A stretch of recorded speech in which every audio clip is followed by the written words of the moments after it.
Now, moving on, the publishing house Puffin on Roald Dahl, they've announced that they will now publish uncensored versions of Roald Dahl's books following a backlash. The company announced last week it had made hundreds of changes to Dahl's books, removing any references to weight, height, gender and colour following a review by sensitivity readers. However, following interventions by several high-profile figures, including Sir Salman Rushdie and the Queen Consort, Puffin announced it would now publish Dahl's original texts, as well as the tamer updated ones.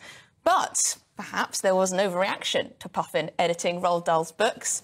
And should books ever be edited to remove offensive language? Still with me are political commentator Jo Phillips and director, there she is, and director of the New Culture Forum, Peter Whittle. Peter, this is your bread and butter. You are the head of the New Culture Forum. You look into censorship, free speech, etc., etc.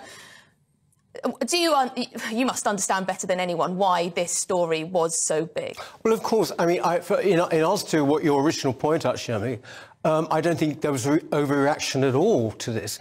I'm pleased to see reaction. I'd like to see a hell of a lot more of it. Because this was censorship. It's not, by the way, a victory in the sense that they've now decided to publish these original texts because they're publishing the new ones at the same time. And indeed, apparently on e-books, you're getting the new censored ones, whether you like it or not. Oh, so, really? Yes, exactly. This has come out today. So, in fact, it's certainly only a minor victory, a minor pushback. Look, let's be quite clear about this. These people, these sensitivity readers, are all part of the kind of woke attack. The company that was taken on by Puffin, I think it's called Inclusive Minds. In my view, they should be called Totalitarian Minds, because that's what this ideology is, or indeed mind control. This is pure Orwell. It's an overused term, but it is. The fact is, throughout our entire culture, it just happens to be Roald Dahl this week, there has been and is ongoing an attack along these lines based on gender, on sexuality, almost never, I might add, on class terms. Yeah, this is the extraordinary thing. But this is going right to the very foundations of our culture. And I think people should take it as seriously as I certainly take it and see it for what it is. This is the cat at home wants to get involved by the looks of things. Sorry, Peter, please do finish. Please do finish your point. No. Look, the fact is that this is just one, or we get one a day now, don't we? This is just one of many, whether it's the theatre, whether it's television, whether it is publishing. It is a general attack, often by junior staff, who then manage to frighten companies into doing what they want with a book. And frankly, these companies need to get some courage, actually, and stand up to them. Because actually they can, like in America, for example, junior staff managed to get rid of senior staff because they objected to certain words that they used in the New York Times. I mean, this is happening across publishing as well. Jo, it does seem like a book written today could be cancelled by tomorrow at the moment. Do you think Peter is being over-exaggerating?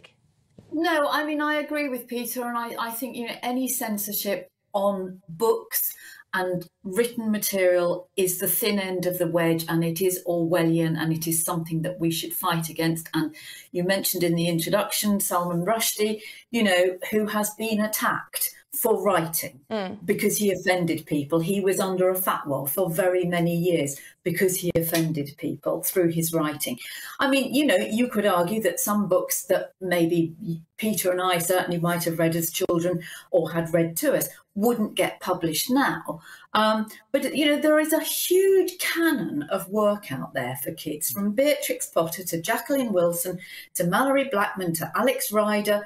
There's a whole load of things. And one of the things about stories for, well, two things. One is Roald Dahl, by all accounts, was not a particularly pleasant character.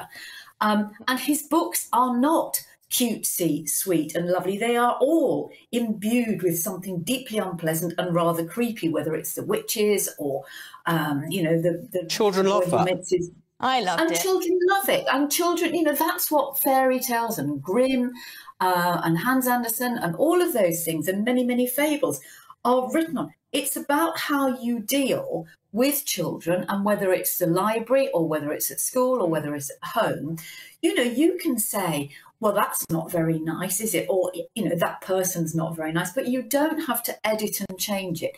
I was talking to somebody about this very subject the other day, about Beatrix Potter.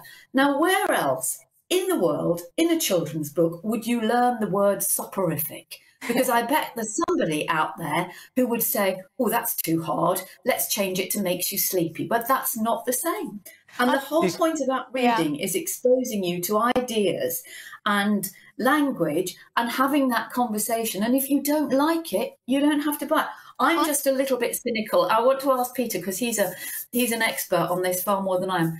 Do you think there might be a cynical ploy in this, Peter, that there might be the heritage version of Roald Dahl for sale, beautifully packaged, and the non-heritage version?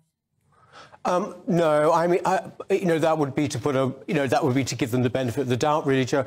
I think that this is basically going, particularly through publishing, actually. There's now this thing called stay in your lane, whereby if you are a novelist and you're a white guy, you can't really write about a black woman, for example. This is the death of creativity. Apparently, this is the death of creativity. Sorry to interrupt, but apparently it's incredibly difficult these days to get a children's book published if it doesn't fulfil some kind of gender or racial aspect or some kind of message. It's not just even kids' books. It's all books now. All books. I mean, the fact is, I do hope people wake up, actually, to what's happening. You mentioned, Joe, the thin end of the wedge. I mean, we're actually a long way along the wedge now, actually.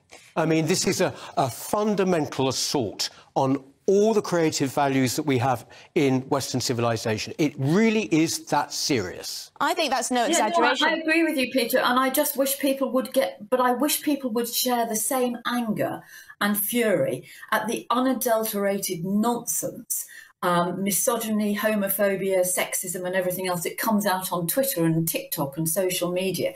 I mean, one of the things I've just said about sorry, Joe, but that just shows how ridiculous this kind of censorship is. Well, I mean, children are watching porn, they're watching God knows what's on their phones every day, and we're worried about using the word fat. Exactly. And fat is a descriptive term. It's only offensive if you use it offensively.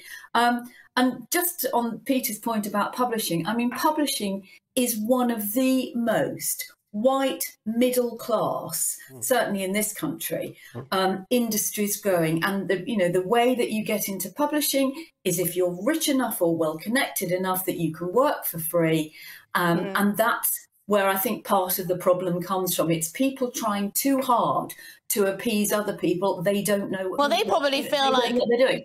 They may feel like they're too privileged, so therefore they need to back whatever cause under the sun. But may I just say, when I still have the image of the witches in my head from when I read it when I was, I don't know how old. I can still picture exactly how I imagined the scene where the giant, or I don't know if it was the...